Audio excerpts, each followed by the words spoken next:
Комбајните влегоа во нивите, стартуваше жетвата на јачменот во овчеполието, втората по големина житница во земјава.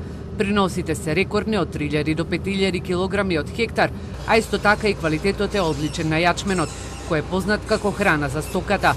Во интерес на земјоделците кои засега се соочуваат со ниска откупна цена од само 6 денари за килограм, групацијата на одгледувачи на свињи донесе одлука оваа житна култура да откупува по 8 денари плюс данокот.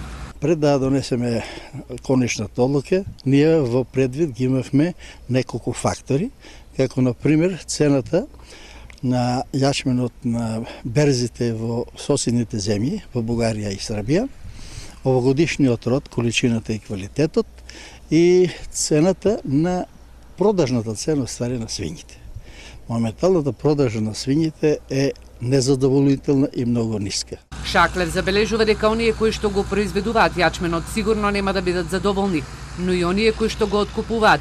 Засега оваа цена е превисока за сточарите, кои што во моментов едва преживуваат од производството на млеко и месо. Што моменталната цена и на јагнето и на млекото е многу ниска. Тоа важи и за крварството и за овчарството. Меѓутоа, они се снабдуваат со житарица пример октомври-ноември месец. И се надеваме дека за тај временски период ќе се подобраат малку условите и они, како да кажам, би могле некако да застанат на здрава нога.